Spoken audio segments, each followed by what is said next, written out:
Hi guys, welcome to Office Blokes Reacts. I'm Office Bloke Dave. I'm Office Bloke Mike. I'm Office Bloke Daz. Collectively we are the Office Blokes. A couple of other YouTube channels, Patreon page, social media merch, all that good stuff. If you click the link below, it'll take you where you need to go. I was about to burp then. Go right ahead. Yeah, Daniel Tosh, do more stand-up, do more. It's become the new do more beatbox. It is, do more beatbox. Yeah, there you go. But it's audio only, so no video, so we're going to have to shut our eyes and think of Daniel for this one. But yeah, we'll get into it. Eggplant emoji. Daniel Tosh, Eggplant, let's do this. Life is about perspective. I see a handicapped person, I don't feel sorry for him. I'm like, hey, it's like being employee of the month for the rest of your life. That's half full. A pretty sweet parking spot, how'd you get it? He's like, bullet in the spine. I'm like, worth it, low five, roll it in. You don't go high five unless you have a hill and a ramp, then get a camera. That's gonna be pretty exciting to watch. You can laugh. Low five, roll it in is just amazing.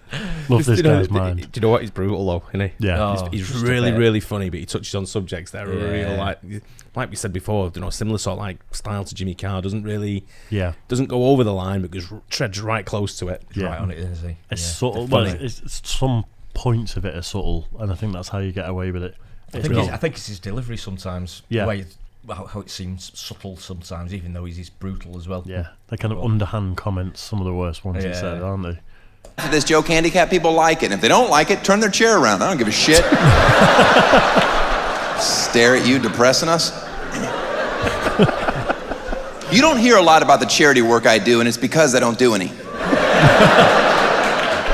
You know what's better than tax write-offs? Keeping your money. That's just a fun joke to tell rich people. It's not true. I work with Make-A-Wish all the time. That's an incredible experience. For me, not the kids that are dying. Yeah, they chose to hang out with me. They knew what kind of jokes I told. They were okay with it. I don't pander on stage, and I certainly don't pander off stage. And I'm telling you honestly, these dying kids have the best sense of humor on this planet. Their parents, not so much. But I don't care. As soon as I meet them, I start giving it to them. Like, you sure you're dying? You know this is my weekend, right? I'm like, I'm dying. I'm like, all right, let's go. Don't cough on me, motherfucker. They want to be teased like anybody else. They can handle it. Trust me, they've handled a lot worse. This kid I was hanging out with last year a bunch was 17. I'm like, this is awesome that you're dying now. You got this in right under the wire. If you don't know, the organization is 18 and under. So if you're dying of cancer at 19, they're like, hope your dreams are cheap. If you're laughing right now, it's because you're a good person. And you realize how absurd that statement is. To think that they draw a hard line, but it's funny to think they might be holding their doors shut. Like, you can't get in, kid, you're too old. And they don't even have to hold tight because the kids are so weak. Because the disease is winning. Oh my God. Don't feel bad for this kid. The first thing he said when he met me was, he told me I was his third choice. And to this day, I don't know if he was fucking kidding or not. Oh my God. Oh, wow. I respect that kid so much for that. I don't know if this is the most brutal comedy stand-up I've heard. I think it is up to that. It must be. He don't hold back, does he, at all? I've heard someone else has done a bit about Make-A-Wish and dying kids and stuff. I'll guarantee it will be the ginger Scottish guy. Frankie Boyle? Yeah. Was he the Frankie Boyle? Or I feel like Ricky Gervais might have done something. I can imagine both of those doing it, to be honest. Yeah. Different premise. I can imagine Jimmy Carr and Frankie Boyle. Yeah. Yeah. Definitely one of them two. But funny. It's brutal, isn't it? That's not cool. I'm healthy. I'm gonna live a long time. I don't need that noodling around up there.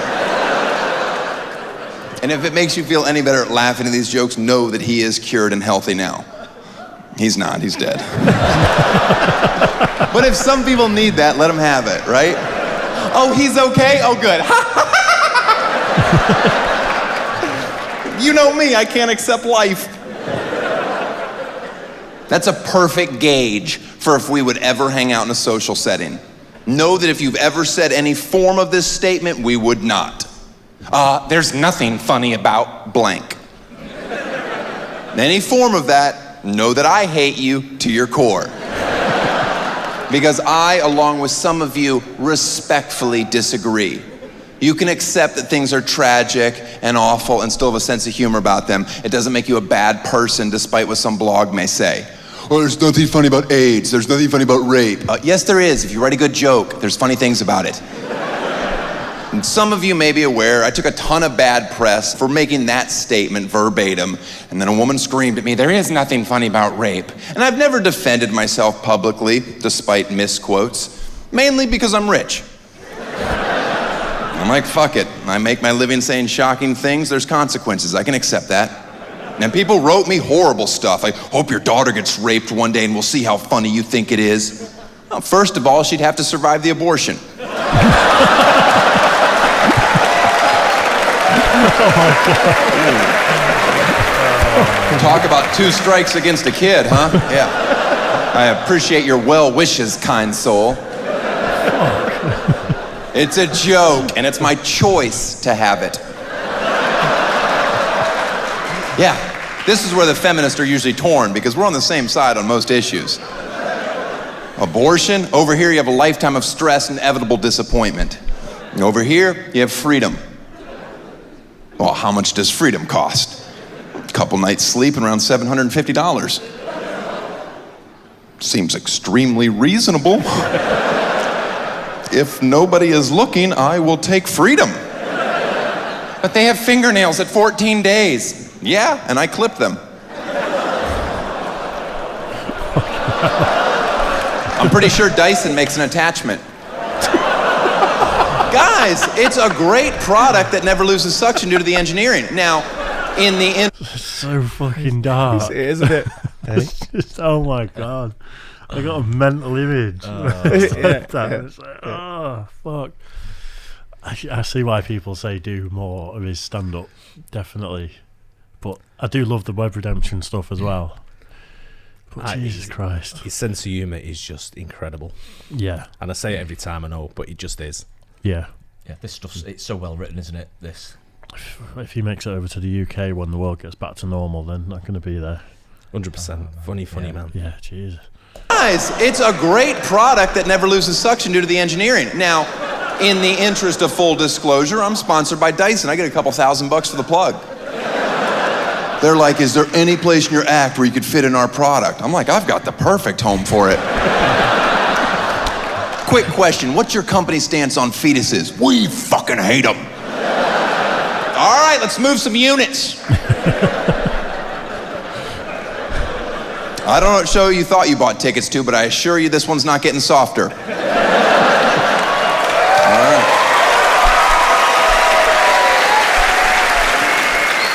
There's nothing funny about cancer. All right. If you haven't been affected in some way or another by cancer at this point of your life and haven't developed a sense of humor about it, you're the crazy person. I saw a campaign in Phoenix where it says, the first thing you should do if you find out you have cancer is get a second opinion. Oh, really? The first thing? I was going to cry for a bit, but all right. Let's make another doctor's appointment with somebody that probably can't see me for a few weeks. That has to be a fun time, just sitting around your house, praying to God your first doctor is an incompetent pile of shit.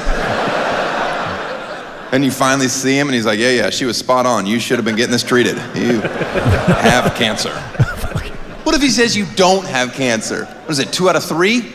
When can I get some sympathy strange? That's what I'm looking for.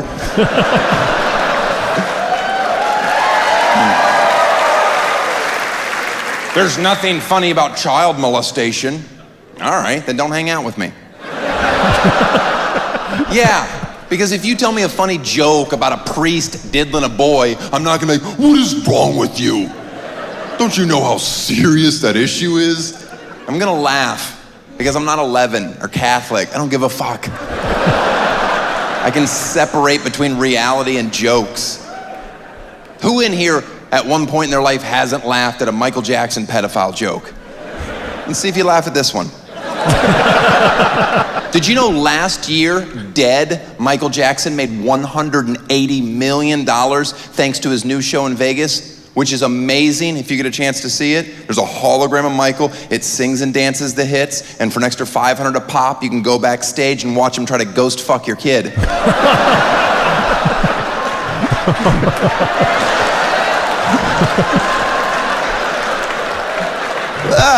You're laughing at pedophilia. Look at that. Oh. And you can't even be offended by the joke because ghost fucking's not real. But I'm sure there's one dingbat in here. Yes, it is. I had a friend that was molested by a spirit. Hashtag ghost fucking Israel. I'll laugh at the real thing from time to time. How about when Sandusky was asked point blank on national television if he's sexually attracted to boys? And he waited around 16 seconds to reply, and I quote, if you don't think I was at home pissing myself, like, did he just waffle on that softball question? Ask me if I'm sexually attracted to kids. I'm not. That's how long you should wait to answer that question. You don't mull it over for a bit. You certainly don't eyeball your lawyer. I wonder how he wants me to answer this one. You come out swinging in a hurry or you deserve to burn in hell. He said the only thing he's ever been guilty of is he liked to put his hand on boys' legs. I've heard enough. On that alone, you should be in jail forever. You want to hug your son longer than 3 seconds, you should be in jail forever. Yeah, my dad didn't hug me very much. He wasn't the best father, but he didn't fuck children, and I'll take it.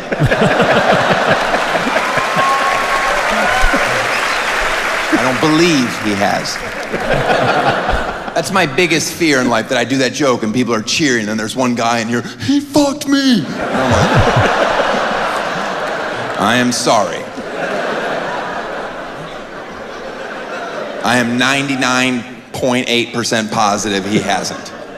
He hasn't heard this joke yet. Now my gut instinct is he's not gonna like it. But if he gets too upset, I'm like, what are you hiding? Oh my God. Oh, That's just... he just doesn't hold back here at all. Oh, wow. Some of the material there, it's... I've said it before, I think on previous videos, that I'd learned a lot about comedy years ago when I was at the pub, and I used to joke about, like, I'd be joking about cancer and all types of stuff, and then one of my mates made a joke about Parkinson's and started, like, shaking and stuff. Yeah. And at the time, my granddad had been suffering with it for about 10 years. It was quite personal to me. And I turned around to him and just went, bang out of order, that, mate. And he was like, so you get to joke about cancer, AIDS, all that sort of stuff, but Parkinson's is too far. And he actually made me think about it. And I was like, oh, fuck, you know, if you're going to laugh at dark things, it's got to be all things. You can't pick and choose what offends you. You know? I get that. Yeah, it was nothing offends me. Yeah. Well, it was I was young. I was about 19, and it's just one of those life lessons where I was just like, "Oh fuck, I'm wrong." When it's a personal thing, you know someone personally in a situation like that, then obviously you're going to think about it, aren't you? But we all get associated, or we all know something. It's someone who's had cancer, someone who's had AIDS, or whatever it may be. AIDS. And you know, you come across still jokes like, you know how to separate, like he said there, you know how to separate jokes from reality. You know that they're doing it. You know he's doing it for a laugh to get. You know, you've got to laugh. I mean, it's dark humour about, you know, things involving death and that are some of the best jokes out there and some of the best humour going. You know, they always say that, like, undertakers have probably got some of the best sense of humour in the world. You know, because all the things that they have to deal with. Hey? The wrestler. The Undertaker, the wrestler. That used to be my, like, when I was in the pub with a table full of people, I was always the one trying to get the gasps after a few beers, you know, with jokes like that.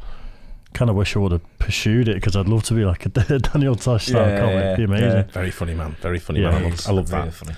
Hope you guys liked it too. Don't forget, like and subscribe, hit the bell, and we'll catch you on the next one. Cheers. Guys.